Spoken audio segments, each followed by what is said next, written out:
Hello friends, welcome to our YouTube channel government exam insight. आज हम देखेंगे 18 फरवरी 2025 के द हिंदू में आए हुए सभी आर्टिकल और एडिटोरियल को जो गवर्नमेंट एग्ज़ाम के लिए ज़रूरी है, और साथ ही में हर एक टॉपिक के पॉइंट वाइज नोट्स। तो वीडियो में बने रहे, और वीडियो पसंद आए तो हमारे चैनल को सब्सक्राइब करना ना भूलें। आज के द हिंदू के न्यूज़पेपर में कुल 7 आर्टिकल और एडिटोरियल है जो आज हम डिस्कस करेंगे। तो चलिए शुरू करते हैं हमारे पहले आर्टिकल से, जो कि आया है microbes in Kumbh river water, CPCB report. तो फीकल कॉलीफॉर्म बैक्टीरिया का उच्च स्तर। केंद्रीय प्रदूषण नियंत्रण बोर्ड की रिपोर्ट के अनुसार प्रयागराज में गंगा और यमुना नदी के पानी में फीकल कॉलीफॉर्म बैक्टीरिया का स्तर बहुत ज़्यादा पाया गया है। स्नान के लिए पानी अनुपयुक्त है।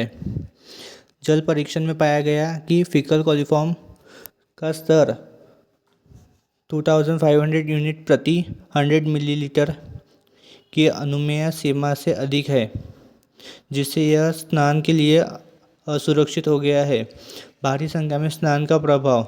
महाकुंभ मेलों में लाखों श्रद्धालुओं के साथ स्नान करने से नदी में मल जनित प्रदूषण बढ़ गया है। स्वास्थ्य पर प्रभाव। पेट से जुड़ी बीमारियां, दूषित पानी के संपर्क में आने वाली डायरिया, उल्टी और पेट दर्द जैसे समस्या हो सकती है।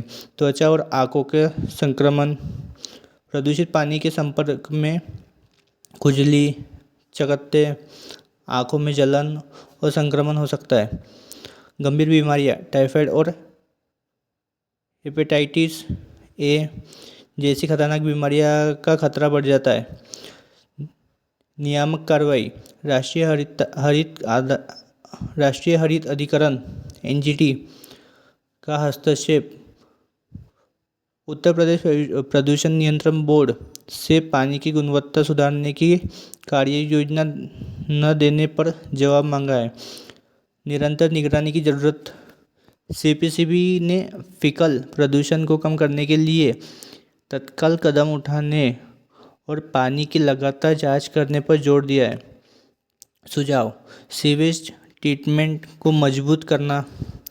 सभी गंदे पानी को ठीक से साफ करके ही नदी में छोड़ा जाए। इसके लिए सीवेज ट्रीटमेंट प्लांट्स की क्षमता बढ़ाई जाए। जन जागरूकता अभियान। श्रद्धालुओं और स्थानीय लोगों को दूषित पानी से होने वाले स्वास्थ्य जोखिमों के बारे में जागरूक किया जाए। सख्त नियम लागू करना। बिना ट्रीटमेंट के गंदे पानी को नदी में छोड़ने पर कड़ी पाबंदी लगाई जाए और इसके लिए नियमों को सख्ती से लागू किया जाए। इन समस्याओं का समाधान बेहद ज़रूरी है ताकि नदियों की पवित्रता बनी रहे और कुंभ मेले में श्रद्धालु सुरक्षित रहे। तो इसके बाद बढ़ते हैं हमारे नेक्स्ट आर्टिकल के ऊपर, जो कि है Gyanesh Kumar chief election commissioner नियुक्ति। ज्ञानेश कुमार जो 1998 बैच के IAS अधिकारी हैं, केरल कैडर के, इनको भारत के मुख्य चुनाव आयुक्त के रूप में नियुक्त किया गया है। कार्यकाल। वे 19 फरवरी 2025 को कार्यभार ग्रहण करेंगे और 26 जनवरी 2029 की तक इस पद पर रहेंगे। वे राजीव कुमार का स्थान लेंगे। चयन समिति। यह फैसला प्रधानमंत्री नरेंद्र मोदी, गृह मंत्री अमित शाह और विपक्ष के नेता राहुल गांधी की समिति ने लिया है। विरोध। राहुल गांधी ने इस नियुक्ति पर आपत्ति जताई है और सुझाव दिया है कि 19 फरवरी 2025 को सुप्रीम कोर्ट में होने वाली सुनवाई तक फैसला टाल दिया जाए। Professional background. गृह मंत्रालय अनुच्छेद आर्टिकल 370 हटाने में महत्वपूर्ण भूमिका निभाई। सहकारिता सचिव। मल्टी स्टेट कोऑपरेटिव सोसाइटीज अधिनियम 2023 को लागू करने में प्रमुख भूमिका निभाई। संसदीय कार्य सचिव। राष्ट्रीय स्तर पर विधायी मामलों को संभाला। शैक्षणिक योग्यता। IIT कानपुर से सिविल इंजीनियरिंग में BTech,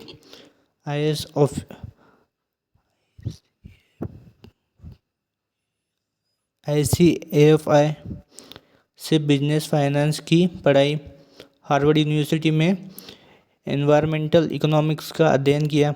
अपकमिंग रिस्पॉन्सिबिलिटीज़, अपने कार्यकाल के दौरान निम्नलिखित महत्वपूर्ण चुनावों की देखरेख करेंगे। 2025 में बिहार विधानसभा चुनाव, 2026 में केरल, तमिलनाडु, पश्चिम बंगाल और पुडुचेरी के राज्य चुनाव, 2029 के आम चुनाव, 2027 में राष्ट्रपति और उपराष्ट्रपति चुनाव। हिस्टोरिकल कॉन्टेक्स्ट, यह 2023 में बने एक नए कानून के तहत होने वाली पहली CEC नियुक्ति है। इस नए कानून के तहत चयन समिति में प्रधानमंत्री, विपक्ष के नेता और एक कैबिनेट मंत्री शामिल होते हैं। ज्ञानेश कुमार का प्रशासनिक अनुभव और महत्वपूर्ण राष्ट्रीय घटनाओं में उनकी भागीदारी उन्हें आने वाले वर्षों में चुनाव आयोग का नेतृत्व करने के लिए उपयुक्त बनाती है। इसके बाद हम बढ़ते हैं हमारे नेक्स्ट टॉपिक के ऊपर, जो कि आया हुआ है अरावली सफारी पार्क प्रोजेक्ट। परिचय, स्थान, यह हरियाणा के गुरुग्राम और नूह जिलों में बनने की योजना है। क्षेत्रफल 10,000 एकड़ में फैला होगा, जिससे यह दुनिया का सबसे बड़ा सफारी पार्क बन सकता है। घोषणा की शुरुआत, इसकी शुरुआत अप्रैल 2022 में तत्कालीन मुख्यमंत्री मनोहर लाल खट्टर द्वारा की गई थी। की फीचर्स, वन्यजीव जोन, पार्क में बाघ, शेर, तेंदुआ, चीता जैसे बड़े जानवरों के लिए अलग अलग जोन होंगे। इसके अलावा पक्षी उद्यान और शाकाहारी जीवों के लिए भी विशेष क्षेत्र होंगे। अतिरिक्त आकर्षण, इसमें under water world, biotechnical garden, nature trails और मनोरंजन सुविधाएं बनाई जाएंगी। ऑब्जेक्टिव, पर्यटन को बढ़ावा देना। इस सफारी पार्क के जरिए पर्यटन को बढ़ाने और स्थानीय लोगों को रोजगार देने का लक्ष्य रखा गया है। संरक्षण प्रयास, यह कैंपा का हिस्सा है, जिसका उद्देश्य दूसरी जगहों पर हो रही वनों की कटाई की भरपाई करना है। एनवायरमेंटल कंसर्न, पारिस्थितिकी तंत्र पर प्रभाव।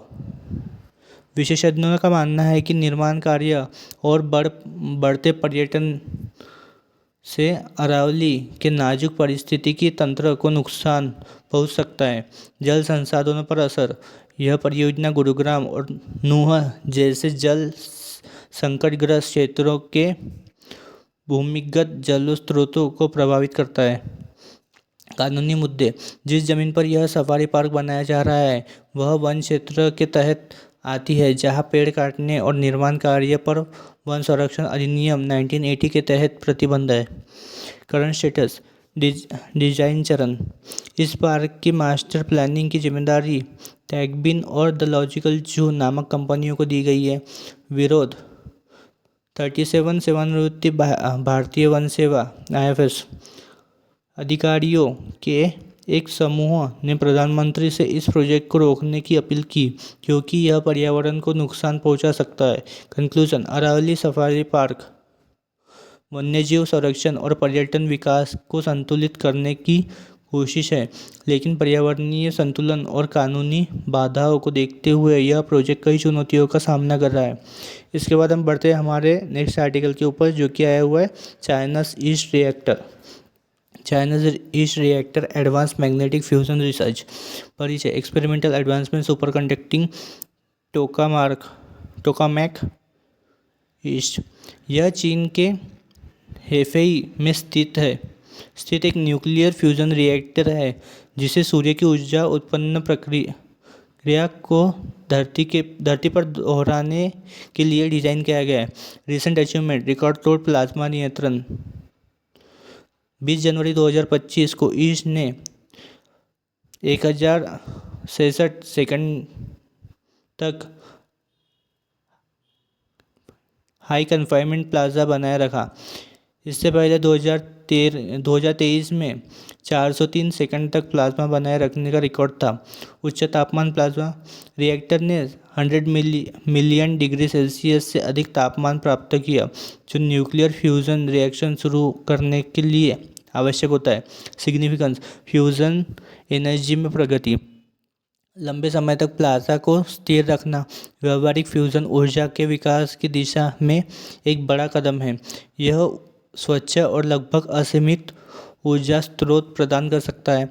तकनीकी नवाचार, ईश की सफलता कई उन्नयनों के कारण सफल हुई है, जिनमें से हीटिंग सिस्टम की शक्ति को दोगुना करना और स्थिरता बनाए रखना शामिल है। ग्लोबल कोलैबोरेशन, ITER के लिए योगदान, इससे मिली डेटा और जानकारी फ्रांस में स्थित इंटरनेशनल थर्मोन्यूक्लियर एक्सपेरिमेंटल रिएक्टर परियोजना को सहयोग देती है। ITER का लक्ष्य बड़े पैमाने पर फ्यूज़न पावर की व्यवहार्यता साबित करना है। चैलेंजेस अहेड, स्वतंत्र रूप से आत्मनिर्भर फ्यूज़न प्राप्त करना। हालांकि इसकी उपलब्धता महत्वपूर्ण है, लेकिन ऐसा फ्यूजन रिएक्शन विकसित करना जो उपयोग की गई ऊर्जा से अधिक उत्पादन करे अभी भी वैज्ञानिकों के लिए सबसे बड़ी चुनौती है। इसके बाद हम बढ़ते हैं हमारे नेक्स्ट आर्टिकल के ऊपर, जो कि है कॉन्स्टिट्यूशनल मोरालिटी। ओरिजिन, ऐतिहासिक पृष्ठभूमि। इस शब्द का सबसे पहले 19वीं सदी में इतिहासकार जॉर्ज ग्रोट ने इस्तेमाल किया था। उन्होंने यह कहा था कि एक लोकतंत्र तभी सही ढंग से काम कर सकता है जब समाज संविधान में दिए गए मूल्य और नियमों को अपनाए और उन पर अमल करे। की एलिमेंट्स, रूल ऑफ लॉ, कानून का शासन। कोई भी व्यक्ति, चाहे वे सरकार या अधिकारी क्यों ना हो, कानून से ऊपर नहीं होता। प्रोटेक्शन ऑफ फंडामेंटल राइट्स, हर नागरिक के अधिकारों की रक्षा करना और सभी को समानता देना। सेपरेशन ऑफ पावर्स, सरकार की अलग अलग शाखाएं हो ताकि कोई भी सत्ता का दुरुपयोग न कर सके। कमिटमेंट टू डेमोक्रेटिक प्रोग्रेस, स्वतंत्र और निष्पक्ष चुनाव कराना और लोगों को नागरिक मामलों में भाग लेने के लिए प्रेरित करना। Application in governance, guiding judicial decision, अदालतें कानून की व्याख्या करते समय संविधान के मूल्यों को ध्यान में रखती है। लेजिस्लेटिव रिस्पॉन्सिबिलिटी, संसद और विधानसभाओं को ऐसे कानून बनाने चाहिए जो संविधान के मूल सिद्धांतों के अनुरूप हो। एग्जीक्यूटिव कंडक्ट, सरकारी नीतियाँ और कार्य संविधान की नैतिकता के अनुरूप होने चाहिए, जिससे पारदर्शिता और जवाबदेही बनी रहे। चैलेंजेस, सब्जेक्टिविटी, संवैधानिक नैतिकता की परिभाषा हर किसी की दृष्टि में अलग अलग हो सकती है, जिससे मतभेद हो सकते हैं। बैलेंसिंग ट्रेडिशनल एंड मॉडर्निटी, समाज की पुरानी परंपराओं और संविधानों के मूल्य को एक साथ लाना कठिन होता है। इंश्योरिंग यूनिफॉर्म एप्लीकेशन, इतने बड़े और विविध देशों में संवैधानिक नैतिकता को समान रूप से लागू करना एक बड़ी चुनौती है। निष्कर्ष, संवैधानिक नैतिकता को समझना और उसका पालन करना एक न्यायसंगत और समान समाज के लिए बहुत ज़रूरी है। इससे यह सुनिश्चित किया जाता है कि शासन संविधान के मूल सिद्धांतों के अनुरूप बना रहे और लोकतंत्र मजबूत बना रहे। इसके बाद हम बढ़ते हैं हमारे नेक्स्ट आर्टिकल के ऊपर, जो कि है DDoS attack. How DDoS attack cripple Kaveri 2.0। देखो, जनवरी 2025 में कर्नाटक के प्रॉपर्टी रजिस्ट्रेशन पोर्टल कावेरी 2.0 पर एक बड़ा साइबर हमला हुआ, जिसने पूरे सिस्टम में भारी गड़बड़ी आ गई। यह हमला DDoS अटैक था। अब ये क्या होता है और इससे क्या नुकसान हुआ, चलो आसान भाषा में समझते हैं।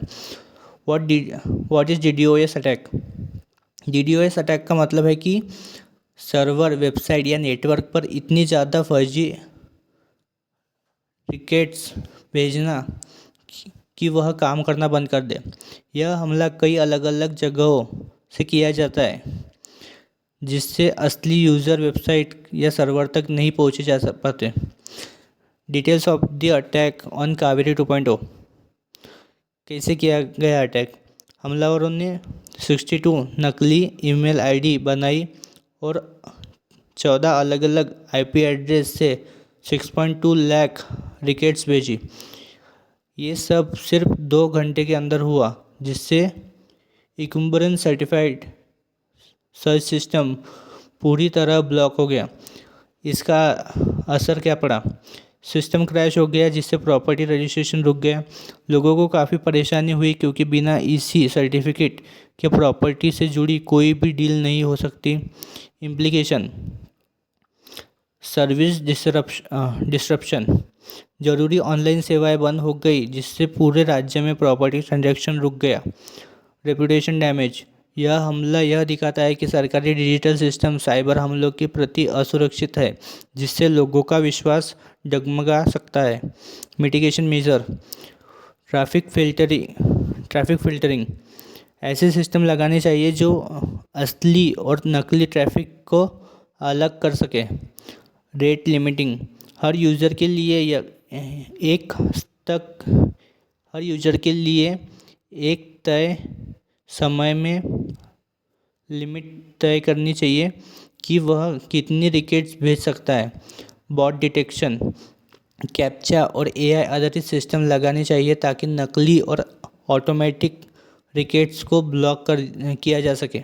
रेगुलर सिक्योरिटी ऑडिट्स: सिस्टम में समय समय पर सिक्योरिटी चेक करना चाहिए ताकि कोई भी कमजोरी पहले से ही पकड़ में आ जाए। कंक्लूजन: कावेरी 2.0 पर हुए DDoS हमले ने यह साफ कर दिया कि हमारे डिजिटल सिस्टम को मजबूत साइबर सुरक्षा की सख्त ज़रूरी है। इस तरह के हमले सिर्फ एक वेबसाइट को ही नहीं बल्कि पूरे सिस्टम को प्रभावित कर सकते हैं।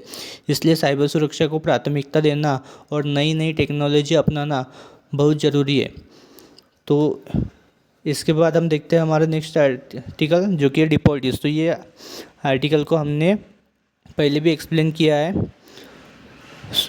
तो आप हमारे चैनल पे जाके 16 तारीख की द हिंदू की वीडियो देख सकते हैं, जिसमें टॉपिक का एक्सप्लेनेशन दिया गया है दूसरे नाम से, जिसका नाम है अनडॉक्यूमेंटेड इंडियन माइग्रेंट्स इन US। तो अगर आपको हमारा वीडियो पसंद आए तो हमारे वीडियो को लाइक करें और चैनल को सब्सक्राइब कीजिए। Thank you.